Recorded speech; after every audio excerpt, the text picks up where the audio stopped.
Por eso le insisto en el deseo, en la pasión, y que no se nos apague esa pasión. Entonces ahora quiero que en un ratito leamos y les voy a explicar las dos hojitas, porque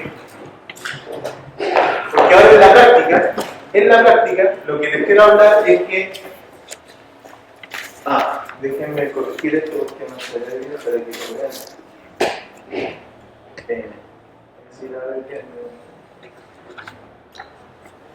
Ahí sí, ya. Dividir la imagen en dos. Ahí atrás está la foto de nuestra iglesia y está la foto de nuestra iglesia desde el altar y la Biblia hacia la iglesia. Pero cuando ustedes y a mí nos llaman a predicar, básicamente nos están pidiendo dos cosas, o se nos está demandando dos cosas. La primera de ellas, antes de predicar, antes de estar arriba en el púlpito, la primera de ellas es que nos preparemos, es que estemos preparados. Y para estar preparados, y luego de estar preparados, entonces tenemos material para subir. Entonces las dos hojas representan esos dos momentos. Estos dos bosquejos que hay representan esos dos momentos. Este bosquejito que está acá, que es el que tiene más información, representa al bosquejo del paso 1. ¿Sí?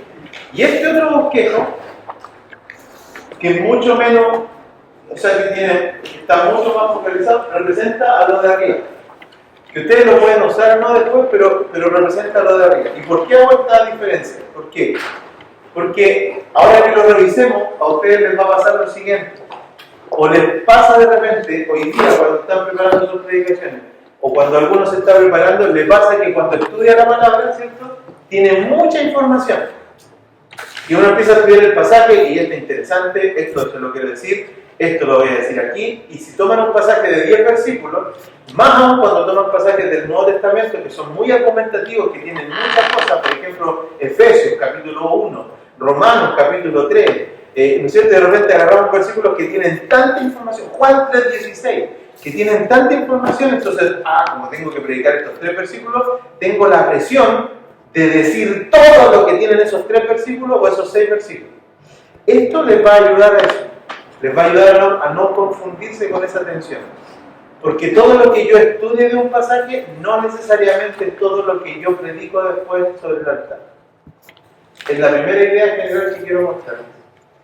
No todo lo que yo estudio de un pasaje es lo que estoy obligado a predicar después desde el altar. Porque pasa muchas veces, y esto se lo digo desde la vereda del que ha cometido esos errores, muchas veces, y perdónenme con esto, pero lo he cometido también con ustedes, que a veces por esta sensación de tener que tomar todo el pasaje, lo he embarcado a ustedes en predicaciones extensas, pesadas, de muchos puntos, en donde finalmente ustedes no entendieron nada, o si entendieron, se fueron sobrecargados más por la cantidad de información que por la encomienda del Señor de tomar decisiones sobre una cosa. Entonces, yo le estoy hablando de mis fracasos también. ¿Sí? Entonces, he ido aprendiendo con el tiempo, y a medida que personas con más experiencia me han enseñado también de que no todo lo que yo estudio es necesariamente lo que tengo que predicar, pero todo lo que estudio es material de predicación por el futuro. Y ahora con esto, ustedes van a poder concluir que de repente van a estudiar un pasaje y de repente ya tienen 3 predicaciones listas para 3 ocasiones más porque ya tienen la información del pasaje. ¿Sí? Y eso es simplemente. Entonces, paso 1, el estudio. El estudio, yo lo defino, y aquí va a empezar, lo voy a explicar, y después ustedes se van a llevar esta hoja para que en sus casas trabajen en esto en 2 semanas. En esta semana que viene y la próxima, y nos volvamos a juntar aquí para que la otra semana, cuando nos juntemos, vamos a hablar de esta segunda hoja, de cómo se plasma lo que estudiamos aquí en un bosquejo de predicación, que más tarde me sirva para poder subir al altar. ¿Sí? Entonces, punto 1. Vamos juntos con eso. Paso 1. El texto.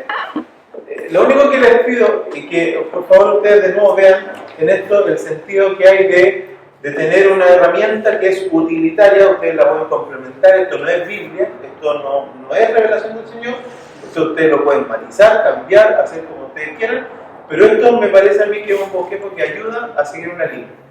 Primero el texto. ¿Qué digo yo del texto? No lo lean simplemente. Esto ustedes agarran un cuaderno y miren, yo les voy a mostrar un...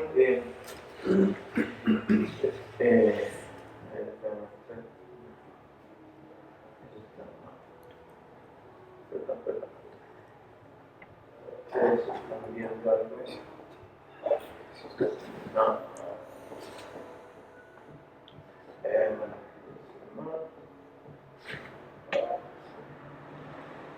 Déjenme buscar una cosa que les quiero mostrar. Ya, este documentito, que lo pueden mostrar aquí. Ustedes lo pueden hacer, por supuesto, en un cuaderno, no necesitan hacerlo en un computador. Pero ¿qué es lo que digo de esta parte? Miren, todo este documento es lo mismo que estamos viendo aquí, solo que yo le saqué los títulos, pero yo esto lo hice para la predicación del jueves cuando estábamos hablando de Salmo 23. El texto, ¿qué es lo que les recomiendo yo? Para que vayan metiendo el texto en su cabeza y no simplemente se lo aprendan así de memoria, escríbanlo. Yo lo escribo en el computador, lo escribo, no lo veo y lo copio. Voy leyendo mi Biblia, ¿y por qué? Porque a veces me voy dando cuenta de las comas, me voy dando cuenta de los nombres, cuando me cuentan los nombres, porque cuando uno los lee a la pasada, pero cuando uno los escribe, como que uno choca con Matusalén y tiene que escribir Matusalén y uno se da cuenta que es difícil pronunciar. ¿Sí? Entonces, escríbanlo, lo único que les pido es escriban el texto. Escríbanlo una vez, si tienen poco dominio, y aquí ya está también mucho de la experiencia. Por ejemplo, yo me imagino mi hermano Raimundo tiene tanto texto en su cabeza, tanta Biblia en su cabeza, que de repente hay textos que ya, ¿para qué lo voy a escribir si me lo sé? O sea, tampoco es que hay que hacerlo por hacerlo. Hay que hacerlo cuando yo me veo forzado y quiero forzarme a una disciplina. Entonces, yo como soy novato, yo lo hago escribiéndolo siempre. Si usted quiere copiar y pegar porque se lo sabe, hágalo. O si no lo quiere copiar, no lo haga. Bueno, eso es cosa suya. Pero yo le digo, yo me esfuerzo a tratar de entender lo que mejor puedo el texto escribiendo. Lo escribo. Segundo, observaciones. Esto es una cuestión interesante porque de nuevo, ¿qué busca? A mí siempre hay confusión con esto porque uno cree que esto es un trabajo académico y no lo es. ¿Sabe lo que hay detrás de esto? Es simplemente que yo tenga la oportunidad de chocar con tantas cosas como pueda con el texto leyendo. Y la observación es lo que busca es que usted conteste a preguntas o haga preguntas al texto, o usted empiece a hacer cosas como, no sé, les voy a, por ejemplo, del Salmo 23, que era el mismo Salmo que estábamos viendo, yo lo voy a mandar aquí para que vean mejor. Pero del mismo Salmo 23, por ejemplo, mis observaciones son: David está asociando a Jehová con la imagen de un pastor de ovejas. Es una... Pero alguien dirá, pero pastor, qué obvio. Sí, es obvio, pero yo necesito, en mi proceso de estar pensando en mi Señor, eso me va a traer a mí a la memoria muchas cosas después. Sí, en la asociación que hace manifiesta certeza. Mira, esto ya no es tan obvio, porque aquí lo que yo dije en mi observación fue: Jehová es mi pastor. Eso no se me ocurrió en el altar. Eso yo lo traje de mi casa, esa afirmación, porque la vi en la escritura cuando estaba mirando. Qué impresionante, no está dudando de lo que Jehová es su pastor. Es una observación, simplemente es eso.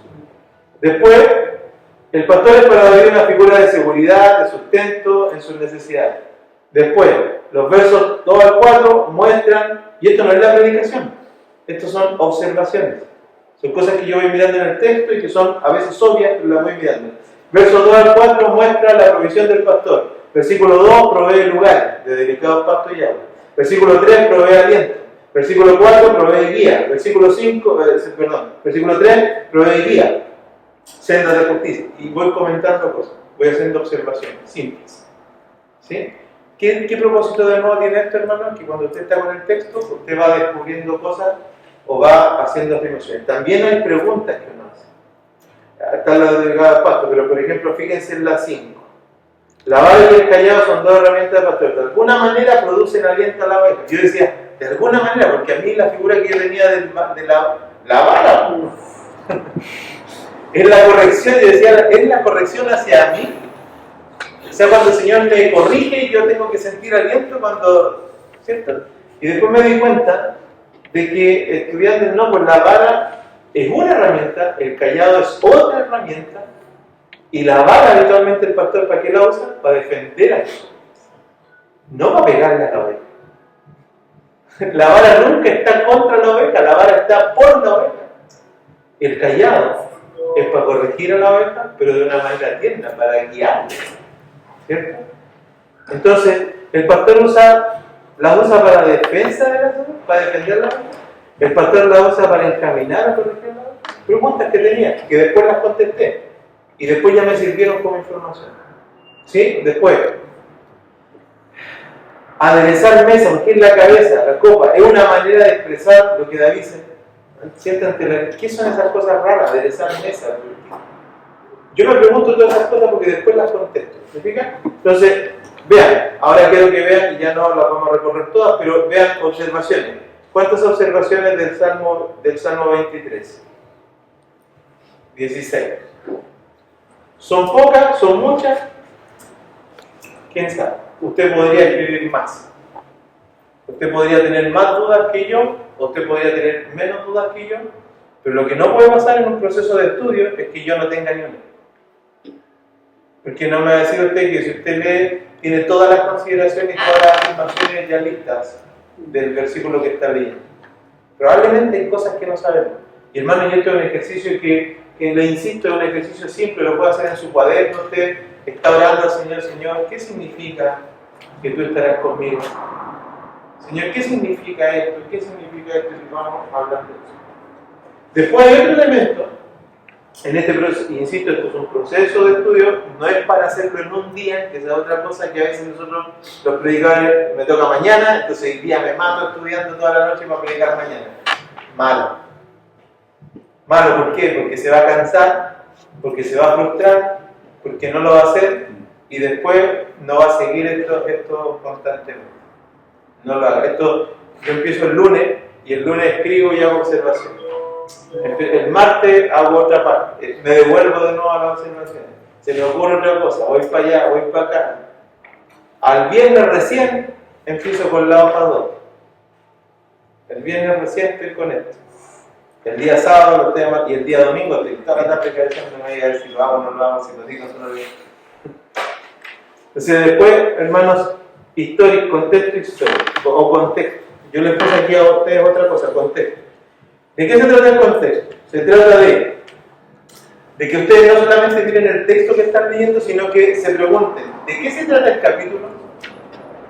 Es importante, a veces tenemos el pedacito de ahí, pero no tenemos conexión con lo que se trata el capítulo. Una cosa, un ejemplo muy vívido es el de 1 Corintios 13, del pasaje que habla del amor. ¿Sí? ¿De qué se trata ese pasaje?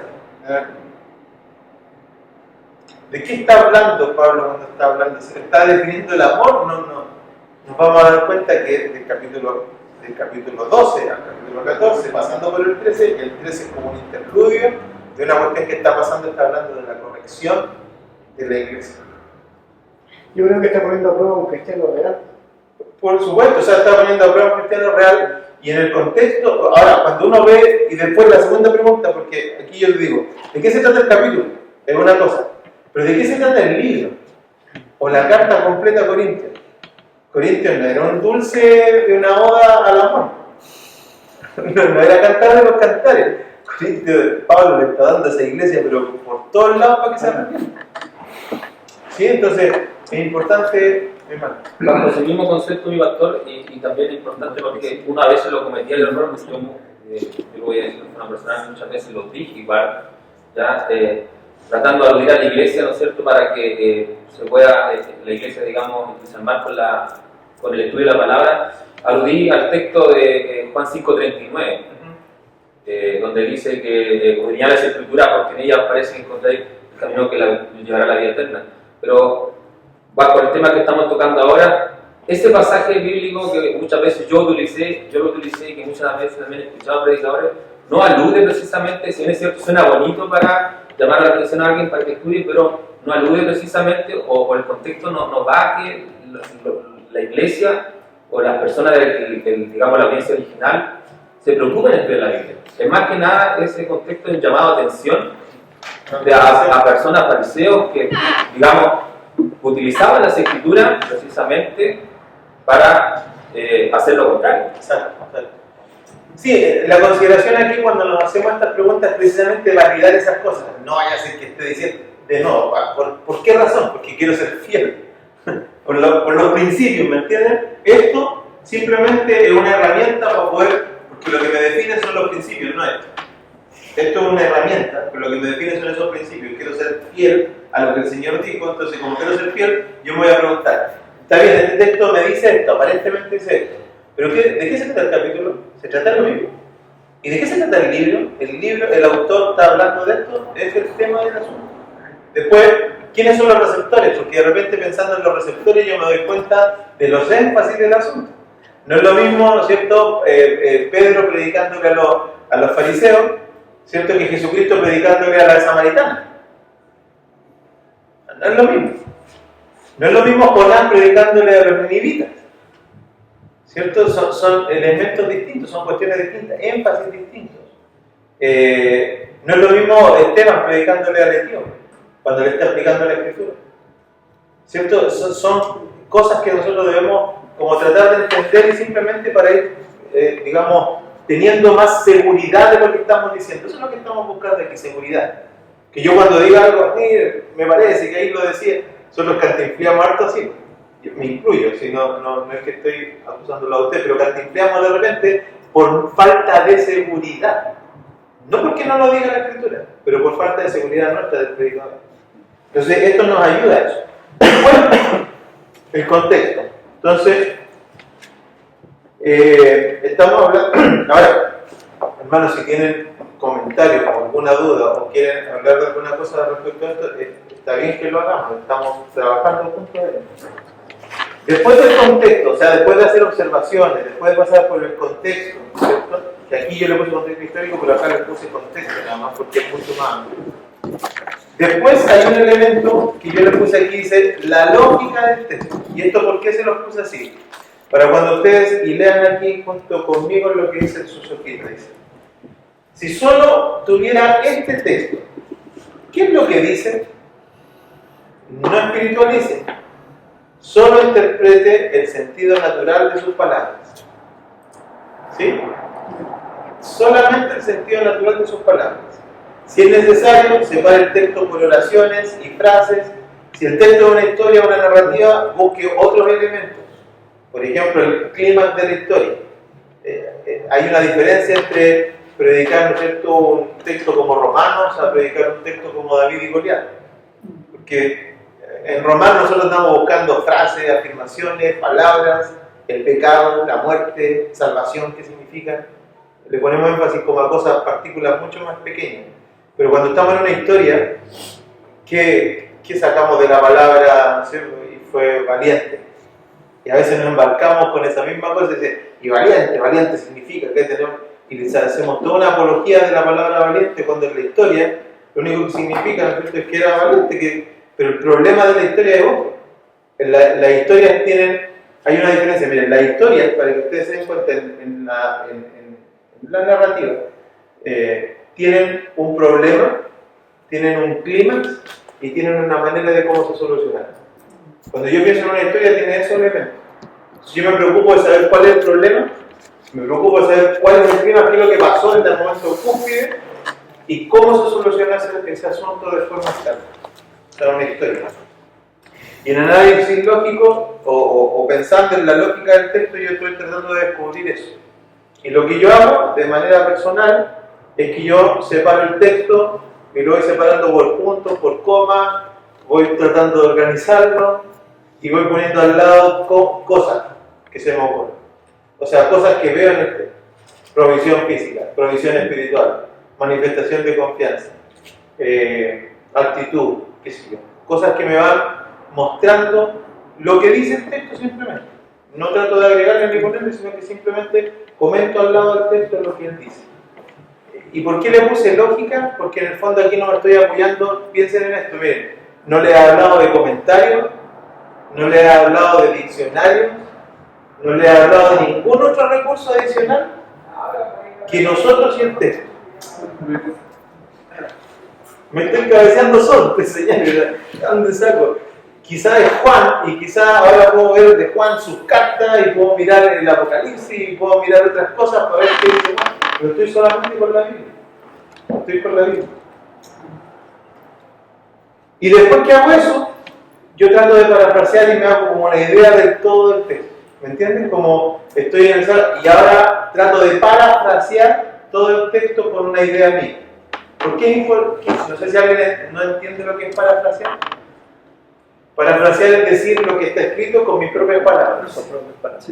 Entonces, lo que yo trato de decir ahora no es Jehová mi pastor y nada me faltará. Yo digo, el Señor se comporta para mí como ese pastor que me ayuda cuando estoy en problemas. Ya no le pongo valle de sombra de muerte, digo cuando estoy enfermo o cuando estoy tratando de tomar decisiones. Empiezo a parafrasear con mis palabras porque ahora tengo el texto en versión de lo que el Señor me está mostrando a mí por su gracia. ¿Sí? Y después pasamos, y ahora recién pasamos a una cuestión que es importante y que es que tampoco yo me puedo confiar de mí mismo. No me puedo confiar de mí mismo. A esta altura de mi vida yo ya no confío en mí. ¿Cierto? Cuando somos más jóvenes confiamos, ¿cierto? No, si yo puedo. No, y ahora ya no confío en mí. Entonces después de que yo todo lo hice, ahora yo me someto al juicio de hermanos que también lo han hecho. Y entonces ahora miro la palabra y por eso les puse ahí la comparación de versiones. Si usted tiene más de una Biblia en su casa, y que es muy posible que tengamos más de una Biblia en la casa, ¿cierto? Trate de tener una Biblia en la Reina Valera y tener una Biblia, por ejemplo, si ustedes son predicadores, o sea, deben tener alguna cosa como esto. O sea, no. Quizá a un hermano le podemos decir, mire, si usted tiene una, pero ustedes son predicadores, ustedes deben tener una herramienta adicional. Entonces, tienen una Biblia Reina Valera, tienen una Biblia NBI, tienen una Biblia, no sé, de la América, lo que sea, pero la Valera y la Biblia de la América son más o menos similares, entonces no van a encontrar mucha diferencia. Pero sí con una NBI. No quiero explicarle esto, pero son diferentes líneas de traducción nada más. ¿Sí? Pero si usted tiene una Valera y tiene una NBI o un lenguaje actual o una cosa así, les va a servir mucho. ¿Por qué? Porque cuando ustedes comparan una versión, lo que estamos tratando de identificar son la diferencia de cómo traducen unos y otros la misma palabra o lo mismo que está escrito en el original. Y ustedes se dan cuenta de diferencias. Por ejemplo, miren, en esta comparación de versiones que yo hice del Señor y mi pastor, entre la NBI y la Biblia de la América, dice el versículo 1, tanto la Biblia de las Américas, que eso significa Biblia de las Américas, como la NBI usan el Señor y Valera usa Jehová. No sé qué significa eso todavía, pero lo veo ahí y son diferentes. Pero después, adicionalmente, la NBI traduce nada me falta. Y claro, esto con la experiencia uno se da cuenta que eso es un presente continuo y una voz dice, no me falta nada. Amén. Ahora, en este momento. No es que mañana cuando me pase algo no me faltará, como traduce Valera. NBI entiende que la traducción de eso es decir, ¿saben qué? Jehová es mi pastor, nada me falta. Estoy ahora satisfecho. Y como que eso cambia la perspectiva, ¿no? Amén. Porque si yo le digo hermano Raimundo, cuando usted esté en problemas nada le faltará. Si yo le digo hermano Raimundo, no tema los problemas porque nada le falta. ¿Qué pasa con la mente del hermano Raimundo si él sabe que ahora llegando a su casa, tiene de todo en su casa? ¿Cómo llega a la casa? Tranquilo, ¿no? Tranquilo, porque nada le falta, está todo en su casa. Pero si yo le digo, hermano Raimundo, vaya tranquilo porque nada le faltará, usted hasta que no vea, usted no va tranquilo. Porque es una promesa futura que yo ahora no tengo seguridad. Pero NBI nos muestra que la traducción que el salmista está usando es decir, nada me falta, y eso me cambia la perspectiva. De cómo yo enfrento ahora el texto y cómo yo le digo a mi hermano, yo lo que encontré cuando estaba estudiando, y lo digo con tal convicción, porque no se me ocurrió, lo encontré ahí y lo corroboré con otro hermano, nada nos falta. Y ahí empieza a aparecer ahora la pachorra de la autoridad o del heraldo en la predicación que nos está inventando. Yo no estoy inventando eso. Yo estoy respaldado ¿con qué? Porque estuve en este documentito como 12 horas, estuve como harto rato, y esto que está aquí, además no lo digo yo, lo encontré en otros eruditos que dicen lo mismo, entonces ahora yo tengo tal autoridad para decírselo a ustedes, hermanos. Y puede ser que lo que está escrito aquí signifique que nada en este minuto nos falta. Y eso hace cambio en nuestra forma de predicar. Versículos 3 y 4, y aquí tomé 3 comentarios simplemente. Dice los versos 2 y 3 de ahí traducen los verbos en presente continuo y no en futuro como Reina Valera. Es la misma cosa que dije aquí. Presente continuo, ahora y va a seguir pasando. Ahora y sigue pasando. Versículo 5 dice, en vez de aderezas mesa, la Biblia de las Américas traduce preparas. Ay, esa cuestión fue pero un gozo porque ¿qué aderezas mesa? ¿Qué es aderezas? Prepara, hombre, prepara. Prepara la mesa. Prepara la mesa. O sea, en presencia de mis angustiadores, ¿qué está haciendo mi Señor? Oye, tranquilo, cabrón, que estamos poniendo la mesa para tomarnos un tecito. Tranquilo, hombre. Está el enemigo ahí. Señor, está el enemigo ahí. Tranquilo, mira mi tranquilidad. Estoy preparando una mesa. ¿Tú crees que me importan los que están allá afuera? Prepara mesa. La NBI dice dispone. Y en vez de angustiadores, dicen mis enemigos. Mis enemigos están ahí, pero mi Señor está conmigo aquí tomándote. Y de nuevo nos va dando cosas, ¿cierto? Mi hermano. Una consulta. No sé si el hacer una comparación entre la Reina Valera antigua y esta versión, quizás a veces cambia un poco, o puede cambiar el sentido de la predicación que el mismo predicador quiere dar, en el sentido, por ejemplo, no es lo mismo estar predicando una persona que está enferma, por ejemplo, y que sabe que en ese momento sí le falta la salud, y le dice ¿cómo se llama? Nada, le falta. En futuro. Sí, porque yo estoy viviendo el momento presente, y no el futuro todavía. Entonces, no de repente, en algunos casos, la interpretación que le da la Reina Valera antigua puede ser la correcta más que la nueva. Sí, mire, ahí hay un punto que creo que es válido también no pasarlo así tan simple por alto, porque en el fondo, ¿qué es lo que hay entre la diferencia entre la interpretación que hace la Reina Valera y la interpretación que hace la NBI? La Reina Valera lo que trata de hacer es ir palabra a palabra, tratando de traducir con fidelidad lo que esa palabra significa. Y en ese sentido, usted tiene un punto en decir que es correcto lo que dice Reina Valera, porque cuando vio la palabra, dice, o se puede deducir que dice, me faltará. Pero cuando miramos la NBI tuvo otra lógica de traducción, que no era tomar palabra a palabra, sino que era tomar la idea, y traduce ideas, sacrificando ciertos elementos que están entre medio de las palabras. ¿Me entiendes? Lo que estoy tratando de decir es que la NBI lo que tomó fue la idea completa, y cuando tradujeron la idea completa, sin, por supuesto, tergiversarlo, porque eso es lo que están resguardando ambas Biblias, digamos, pero es tratar de no torcer el sentido original de lo que decía el texto, pero sí darle una idea que clarifique más cuando yo lo estoy mirando. Ahora, en ese punto en particular, cuando uno habla de la situación, ¿no es cierto?, de que me falta, o nada me faltará, o nada me falta, claro, uno no puede decir tácitamente si tengo hambre, por decir algo menor que tengo hambre. Pero no puedes sentir hambre porque la Biblia dice nada me falta. Entonces tienes que estar saciado. Eso no es correcto decir. No, eso es un problema no de la interpretación del texto, sino de un sentido de cómo yo comunico el texto. El texto nos está diciendo que yo no tengo que sentir necesidad porque físicamente nada me falta en este minuto.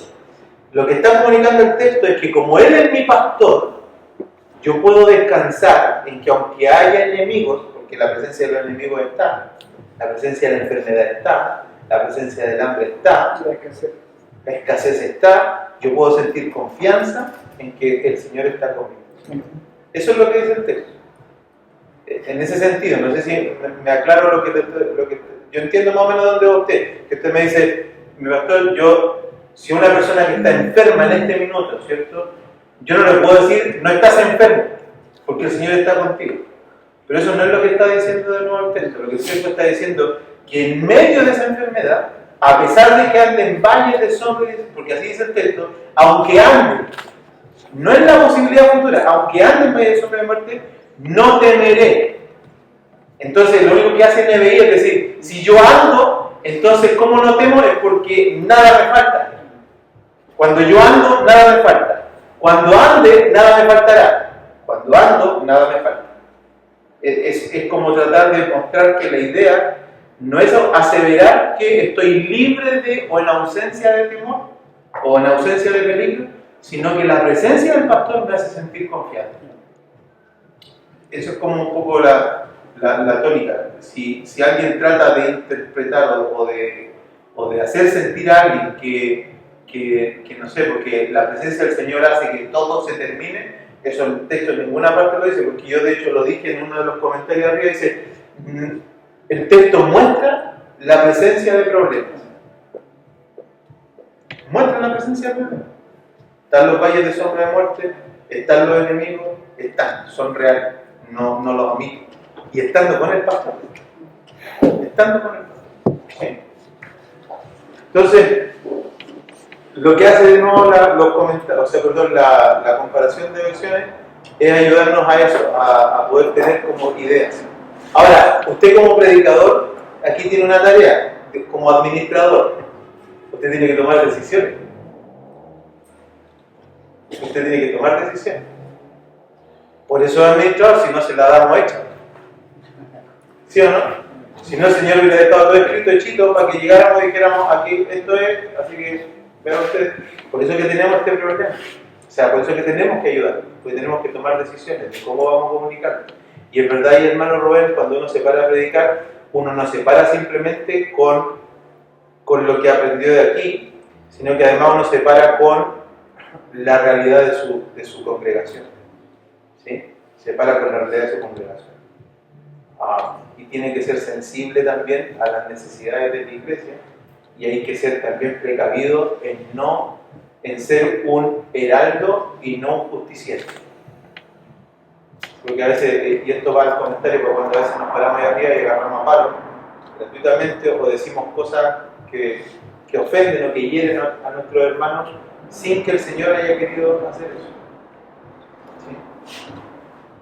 Luego otro elemento, siguiendo con el flujo, y esto es todo estudio, esto no es para el altar. No sé si me entienden eso, que esto no tiene nada que ver. Estas cosas que están aquí, probablemente ninguna de estas cosas lleguen al altar. Pero hay otro elemento que tiene que ver con el tema de las palabras clave. Yo les puse aquí que el asunto de las palabras clave es tratar de aquí encontrar palabras que sean importantes en el texto, para ustedes. Que ustedes están mirando el texto y ustedes dicen palabras importantes o palabras que sean difíciles de entender. Y aquí sí entra de nuevo este otro elemento que es la ayuda de otros recursos. Predicadores necesitan un diccionario, pero no un diccionario de español. Necesitan una herramientita, algún diccionario que les ayude a poder tener esta herramienta. Claro, son herramientas, ¿no es cierto?, que las puede ir adquiriendo, pero es muy deseable. Hoy día hay muchas en todo caso. Y en internet ustedes encuentran también algunas herramientas que son gratuitas para este tipo de cosas. Pero creo que es necesario. ¿Por qué? Porque, por ejemplo, de nuevo, y aquí yo me topé con este problema, hermano Rubén, me topé con ese problema. Faltará. ¿Qué significa faltar? Y aquí yo me encontré, por ejemplo, en la herramienta que yo tengo, lo que uso dice que aparece 15 veces en el Antiguo Testamento. La palabra está relacionada con falta de sustento. En Deuteronomio, en Reyes, su uso se ajusta al sustento del pasto del agua por parte del pastor del mar. Es decir, estoy simplemente tratando de ver cómo en otras partes de la Biblia se usa esa palabra para ver si lo que yo estoy viendo es lo mismo que estoy tratando de concluir con el asunto de este. Confortará, se usa, cómo se usa, quién la usa, y ahí son detalles, pero a veces, por ejemplo, esto, valles de sombra de muerte. Yo me di cuenta estudiando esto que después Lucas, cuando el Señor mismo habla de esto, de los valles de sombra de muerte, lo transfiere al hecho de los que pierden su salvación, de los que están condenados a la vida, al infierno. Los valles de sombra de muerte en el Nuevo Testamento se van a convertir en esa idea de los que están ahí en Lucas 1:79. Pero en general lo que hace es comunicar los peligros inciertos, sombra, muerte, cuestiones que yo no veo, que no sé cómo, y que las ovejas no ven. Esto es interesante porque la mayoría de los peligros que describe el Salmo son peligros que nosotros no vemos. Y por eso es que a veces nosotros como ovejas actuamos tan descuidadamente ante el Señor, sin saber que hay muchos peligros que ni siquiera nosotros los vemos, que son espirituales, son de sombra, son de muerte, son cuestiones inciertas, que no las sabemos ver. Y después me topé con otra dificultad, que era el tema, al menos a mí, porque yo no soy hombre de campo, entonces para mí la vara, el callado, ¿para qué usa la vara? ¿Para pegarle a la oveja? ¿No pegarle a la oveja? Ese era mi cuestionamiento. Si usted tiene esas cosas claras, bueno, se salta eso y encontrará los problemas. Al menos a mí me pasó que cómo usaba el palo, era mi mayor problema. ¿Para qué usaba la vara? ¿Para pegarle a la oveja? Yo quería, pues no quería decirlo a usted, y el pastor tiene una vara y un callado, entonces con la vara cuando se portan mal es para pegarle, y eso le tiene que producir a usted adentro. ¿Se imaginan que yo lo interpretaba así? Yo me hubiera logrado una autoridad de decirle, no, pues bueno, Raimundo, si usted está haciendo algo que no corresponde, yo tengo una vara como pastor. ¿Ah? Y con la vara yo le puedo pegar un garrotazo, y eso a usted, ¿qué tiene que producirle? Aliento, como cuando yo le pegue. No. Depende de lo ¿Me entiendes? Pero lo que quiero que entienda el ponente es que si yo interpretaba así, yo me paraba ahí y podía decir eso. Pero si yo pasé por esto y me di cuenta de que la vara era un palo que llevaba a la cintura como un implemento para caminar, también servía de arma en momentos de necesidad, como en 1 Samuel. Eso me cortó, porque me impidió que yo dijera esto que les acabo de decir. Me cuidó de decir algo incorrecto. Lo guardó a ustedes de que no recibieran una enseñanza errónea. Y permitimos que el Señor se glorificara, porque al final estamos todos en el carril que nos corresponde y no andamos diciendo cabezas de pescado, ¿cierto? Porque se nos ocurrió nomás que era bonito decir, pues tengo una vara y tengo un callado. Entonces, como dicen en el dicho, ese palo y zanahoria, ¿cómo es? Zanahoria y palo, te doy un ratito con la zanahoria, pero después te agarro palo. Eso no está ahí. Entonces, eran las herramientas tradicionales de un pastor. Se ilustran. Y eso pasó todo, ¿por qué? Porque tenemos un proceso de estar mirando y observando eso.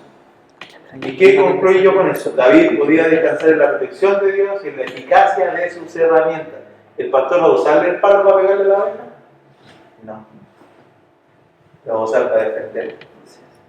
¿Pero el pastor va a usar el callado para dirigir a su oveja? Sí. Va a usarlo.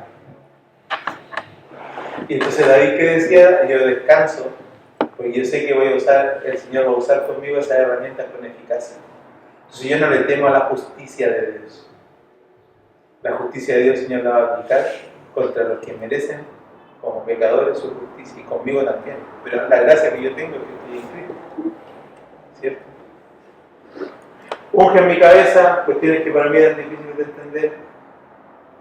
Moraré por largos días. ¿Qué significa eso? Era moraré por largos días, algo que era, digamos, que era una cuestión que podía hacer que terminara.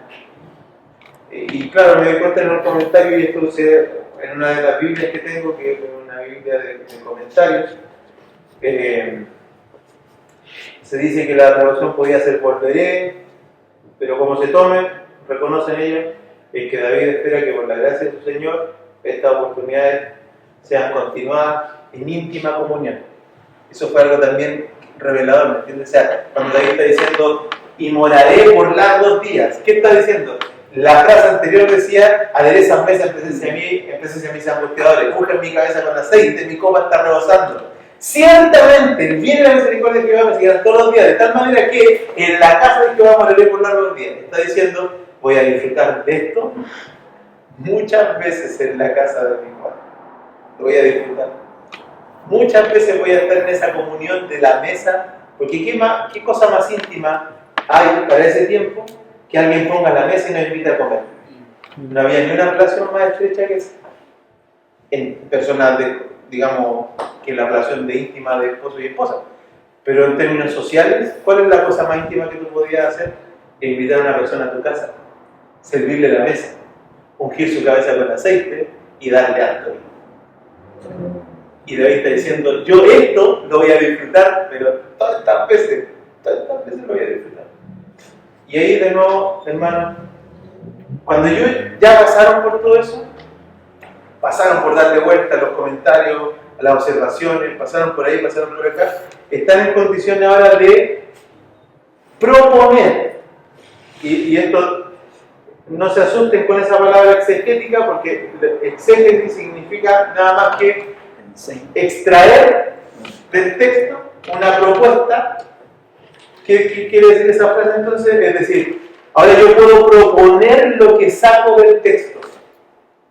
¿Y cómo lo hago? Lo hago como aquí se lo planteo. Dice, ahora está listo para proponer, y ahí dice proposición exegética, ¿qué enseña el texto? Ahora estoy en condiciones de proponer lo que el texto quiso enseñar a la audiencia de ese tiempo. ¿Cómo lo propongo? Aquí les pongo. Escríbalo en forma de una oración que sea fácil de recordar. Luego señale de 1 a 3 puntos que le parezcan importantes. Pero algunas recomendaciones. No abuse de los puntos. Si es uno solo, mucho mejor.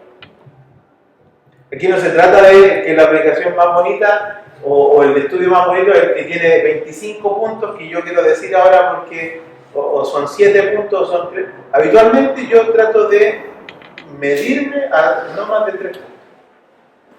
Ustedes se dan cuenta, ustedes me escuchan ya frecuentemente, se dan cuenta que yo de repente paso por una parte de mi explicación y digo, y en este pasaje vamos a aprender 3 cosas que el pasaje nos quiere enseñar. ¿Cierto? O sea, y ya ustedes empiezan a ver que hay un patrón. Yo no ando inventando, que estoy siempre siguiendo una forma.